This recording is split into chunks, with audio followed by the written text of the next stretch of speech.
បាទសូមសួស្តីវីដេអូមួយនេះខ្ញុំនឹងណែនាំលោកអ្នកទាំងអស់គ្នាឲ្យបានទស្សនាអំពីក្រុមហ៊ុន Honor បានណែនាំជាផ្លូវការ Smartphone ទៅមកដល់ថ្មីគឺ Honor Power ពិតណាស់ថាជាឈ្មោះមួយដែលមានផ្ទុកនៅថាមពលហើយ Smartphone នេះប្រកាសជាបំពាក់មកជាមួយនៅថាមពលថ្មធំមែនរហូតដល់ 8000 មីលីអាំពែម៉ោងឆ្នាំងសាកកម្រិត 80 វ៉ាត់ដែលគេពិបាកនឹងស្វែងរកនៅក្នុងទីផ្សារ Smartphone បច្ចុប្បន្នផ្ទុយពីការផ្ដល់ជូននេះ Honor មិនត្រឹមតែមានកម្រាស់ស្ដើងត្រឹមតែ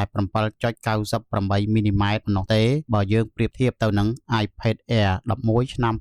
2025 ដែល Smartphone នេះមានថាមពល 29.6 វ៉ាត់ម៉ោងទល់នឹង 28.93 វ៉ាត់ម៉ោងនៅលើ iPad ហើយដើម្បីអាចធ្វើការកើតឡើងទៅរួចគឺគេបានប្រើប្រាស់បច្ចេកវិទ្យា High Silicon Content សម្រាប់ទុកថាមពលដ៏ធំរបស់វាតាមការបញ្ជាក់ពីក្រុមហ៊ុន Honor ថា Smartphone នេះអាចមានលទ្ធភាពគ្រប់គ្រងការប្រើប្រាស់រហូតដល់ 25 ម៉ោងទៅលើការមើលវីដេអូជាប់ឬអាចនិយាយម្យ៉ាងទៀតបានថាមានរយៈពេល 23 ម៉ោងពេញទៅលើការអូសលេងកម្មវិធី TikTok ឬនៅលើអេក្រង់ជាប់ហើយចំណែកឯការលេងហ្គេមវិញមានរយៈពេលរហូតដល់ 14 ម៉ោងឯណោះគួរបញ្ជាក់ថាទូរស័ព្ទនេះបំពាក់មកជាមួយបន្ទះ chip ឈ្មោះ Snapdragon 7 Gen 3 ទំហំ 4 នាណូម៉ែត្រអមមកនៅ RAM ពីជម្រើសគឺ8និង 12 GB Storage 256និង 512 GB ដែរនិយាយពីអេក្រង់ដែលជាផ្នែកមួយសំខាន់នៃការបង្ហាញរូបភាពនៅតែល្អជាមួយកម្រិត AMOLED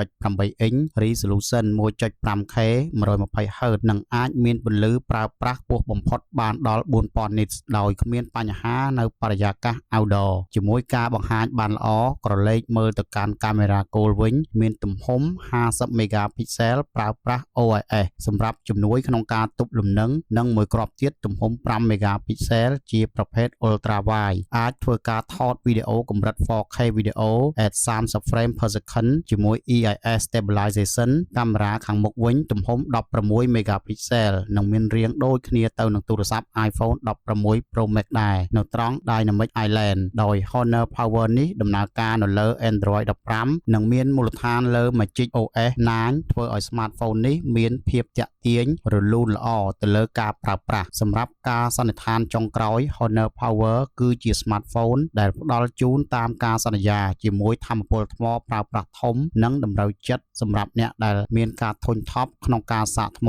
ញឹកញាប់ពីការប្រើប្រាស់ប្រចាំថ្ងៃស្របពេលដែលវាមិនមែនជាជើងឯកទៅលើការប្រើប្រាស់មុខងារកាមេរ៉ាឡើយរីឯការប្រើប្រាស់ផ្សេងៗវិញមានសភាពរហ័សរស់រវើកល្អទាំងអេក្រង់និងដំណើរការដែលអ្នកប្រើប្រាស់ត្រូវហ៊ានទទួលយកថាទន្ទឹមពេលទីផ្សារ Smartphone ប្រកួតប្រជែងគ្នាមែនក៏មិនមានអ្វីមកបំពេញចិត្តយើងឲ្យបានគ្រប់ការចង់បាននោះឡើយសូមអរគុណ